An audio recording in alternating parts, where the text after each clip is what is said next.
fight with you and have a rift in our relationship caused by these people who have created the biggest rift in my life. I'm not doing that. Okay. Sister wives. Kody's delusional victim mentality exposed. Kody Brown just looked into the camera and said the 3 women who gave him decades of their lives, bore his children, and built his empire somehow hurt him. So he retaliated by emotionally destroying them. The audacity, the delusion, the absolute narcissism. In the season 20 episode 10 bonus scenes, Kody revealed his true mindset, and it's worse than we ever imagined. Buckle up, because we're about to dissect the most delusional take in Sister Wives history. What Kody actually said. Okay, let's start with the facts. In the Sister Wives season 20 episode 10 bonus scenes that dropped online, we got extended footage of Kody discussing his relationships with his first 3 wives, Meri, Janelle, and Christine, who fans affectionately call the OG3. And what Kody said was absolutely wild. He sat there with that ridiculous hair and that wounded expression he loves to wear, and essentially argued that he was the victim in the dissolution of his marriages. Not the women who spent 25 to 30 years in a plural marriage that clearly wasn't working. Not the wives who were told to be patient, to share, to sacrifice their needs for the family. Not the women who raised his children largely on their own while he rotated between houses. No, Kody Brown, the man who had 4 wives catering to him, is the victim. In the bonus footage, Kody specifically says something along the lines of, "They hurt me first. They rejected me. They made me feel unwanted in my own marriages. So yeah, I pulled back. I protected myself. I hurt them because they hurt me." Let me say that again for the people in the back. Kody believes he was justified in emotionally abandoning his wives because he felt hurt by them first. The narcissism is absolutely staggering. But before we tear this apart piece by piece, and trust me, we will, let's talk about what led to this moment and why this bonus scene is causing such an uproar in the Sister Wives community. How we got here to understand why Kody's victim mentality is so infuriating, we need to remember the journey of the OG3. Christine Brown was Kody's 3rd wife, married to him spiritually in 1994. She gave him 6 children. She was the quintessential stay-at-home plural wife, raising not just her own kids, but helping with Janelle's children too. For years, Christine was the backbone of the family, providing childcare, emotional support, and unwavering dedication to the principle of plural marriage. But Christine had needs too. She wanted romantic attention. She wanted to feel desired. She wanted Kody to actually want to be with her, not just fulfill his husbandly obligations. And Kody? He made it abundantly clear, especially after Robyn entered the family in 2010, that Christine was no longer a priority. The favoritism was blatant. The emotional neglect was painful to watch. When Christine finally had enough and left in 2021, Kody acted shocked, like he had no idea she was unhappy, despite her literally telling him for years on camera that she was struggling. Then there's Janelle Brown, wife number 2. Married to Kody since 1993.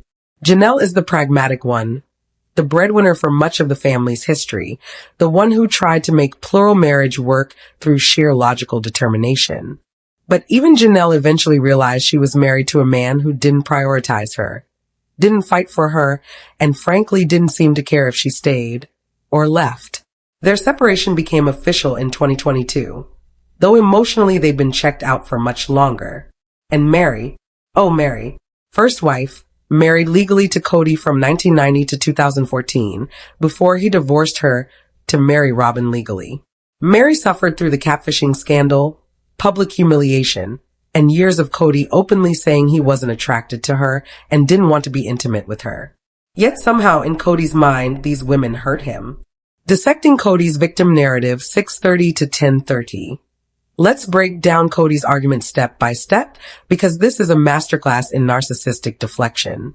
Kody's claim number 1, they rejected me first. Okay, let's examine this. What does Kody mean by rejection? From the bonus scenes and previous episodes, it's clear Kody interprets any pushback, any boundary setting, or any expression of dissatisfaction as personal rejection. When Christine said she wanted more attention, Kody heard, "You're not good enough." When Janelle prioritized her kids' needs during COVID over Kody's increasingly ridiculous rules, Kody heard, "You don't respect me." When Meri struggled with intimacy after years of emotional abandonment, Kody heard, "You're rejecting me." But here's the thing. None of that is rejection. That's called having needs. That's called setting boundaries. That's called being a human being in a relationship who expects mutual respect and effort. Kody has reframed normal relationship dynamics as personal attacks against him. In his mind, his wives asking for basic emotional reciprocity was them hurting him. Kody's claim number 2, "I had to protect myself." This is where it gets really manipulative. Kody is using therapy language, protecting myself, setting boundaries, emotional safety, to justify what is actually just emotional abandonment and retaliation. Real self-protection in a marriage looks like honest communication, couples therapy, setting healthy boundaries while still engaging with your partner. It doesn't look like ghosting your wives, spending all your time with your favorite wife, and then acting confused when the others give up. Kody didn't protect himself. He punished them. Kody's claim number 3, "I hurt them because they hurt me first." And here we have it, folks. The most honest thing Kody has ever said. And he doesn't even realize how damning it is. Kody is admitting that he intentionally hurt his wives. He's admitting it was retaliation. He's admitting he made a conscious choice to emotionally withdraw and cause them pain. But instead of taking accountability for that choice, he's justifying it by claiming they deserved it. This is textbook abusive behavior. "Look what you made me do," is the rallying cry of every person who refuses to take responsibility for their actions. The receipts, Kody's actual behavior. Let's look at what Kody actually did to these women, because his victim narrative doesn't hold up against the facts. With Christine, we watched Kody tell Christine on their anniversary trip that he wasn't attracted to her anymore. We watched him refuse to even discuss trying to work on their marriage.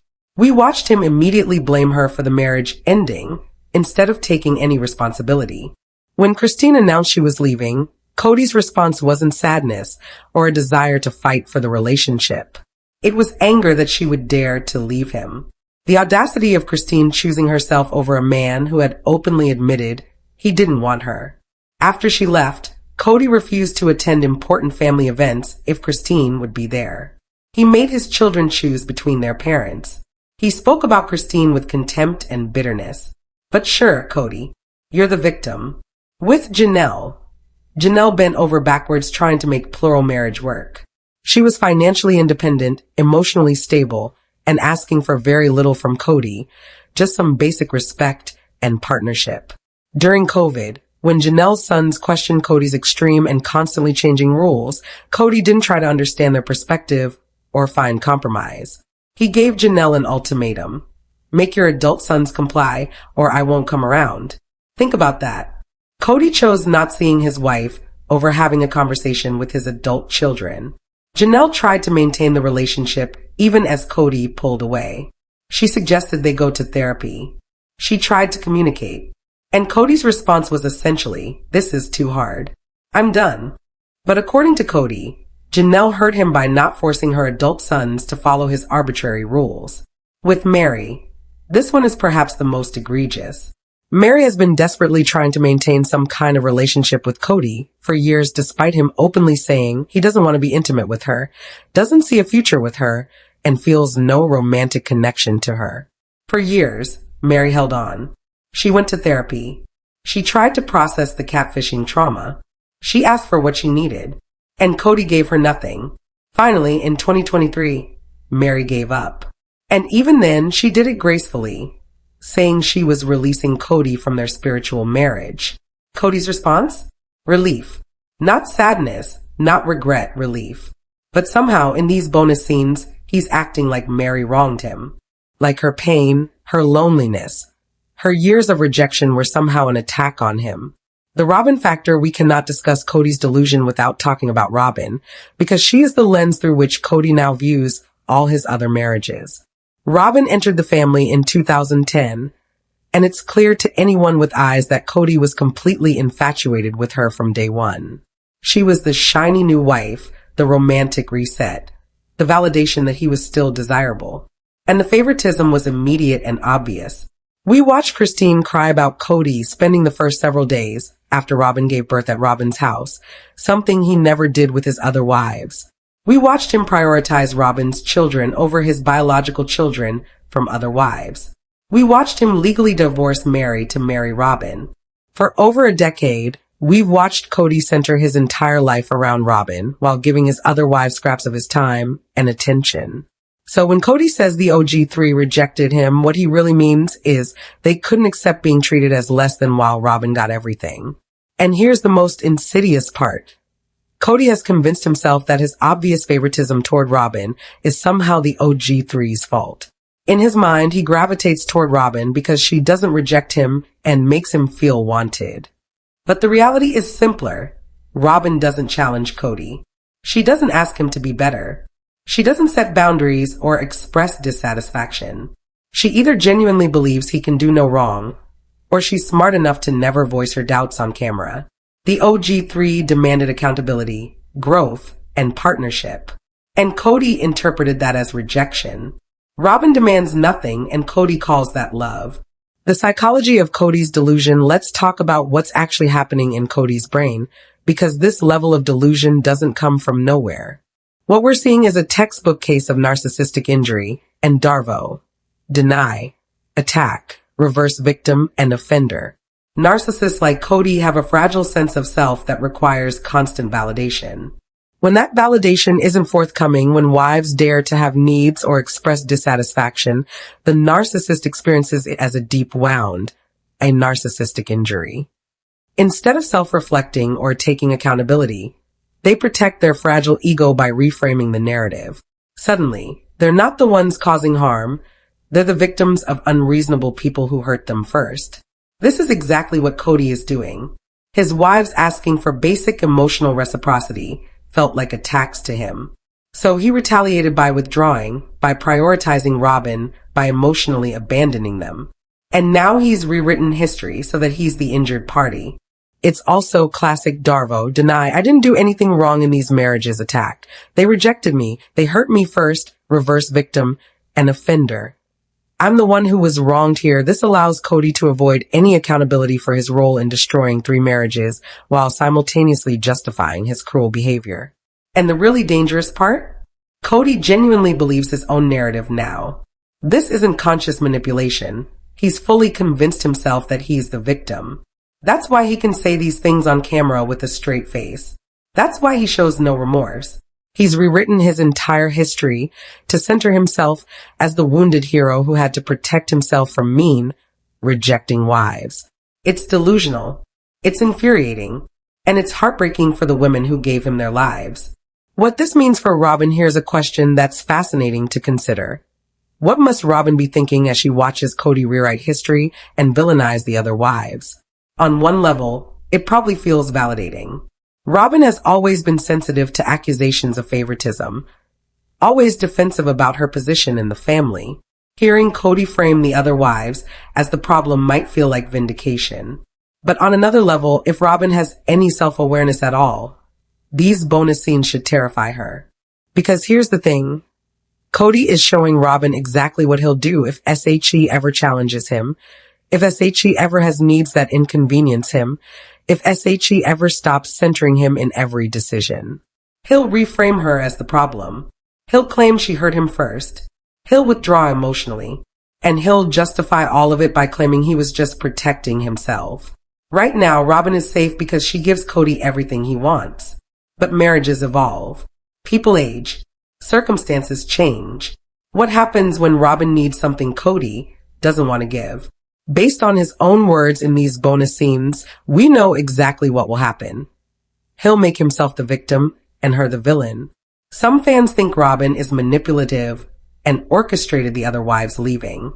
Others think she's just as trapped as they were, just in a different way. But regardless of where you fall on that debate, these bonus scenes are a warning sign. Kody has shown that he's incapable of taking accountability in relationships. He will always find a way to make himself the victim. And that doesn't bode well for any marriage, even his favorite one. So let's wrap this up. Kody Brown genuinely believes that his 3 ex-wives, women who gave him decades, children, devotion, and patience somehow hurt him. And he thinks he was justified in emotionally destroying them in return. The level of delusion is almost impressive if it wasn't so harmful. Meri, Janelle, and Christine didn't hurt Kody. They asked to be treated with respect. They asked for partnership. They asked to be loved and prioritized. And when those needs went unmet for years, they finally chose themselves. Kody hurt them through neglect, favoritism, and emotional abandonment. And now he's rewriting history to avoid accountability. These bonus scenes are a gift in a way, because they show us exactly who Kody Brown is, a narcissist who will never take responsibility for his role in destroying his family. The OG3 deserves so much better than this narrative. They deserve to be recognized for the grace with which they've handled leaving an impossible situation. They deserve credit for rebuilding their lives and finding happiness after decades of sacrifice. And Kody? He deserves to sit with his delusion, his victim mentality, and his one remaining wife who, for now, doesn't challenge his fragile ego. What do you think? Am I being too harsh on Kody? Or is this the honest reckoning he desperately needs? Drop your thoughts in the comments, because I want to hear from the Sister Wives community on this one. If this analysis opened your eyes to Kody's manipulation tactics, smash that like button. If you're here for holding narcissists accountable, subscribe, because we're not stopping. And share this with anyone who still thinks Kody is a victim in his own story. The OG3 are thriving. Kody is spiraling. And the truth is finally coming to light. Thanks for watching. And remember, when someone shows you who they are through their own words, believe them.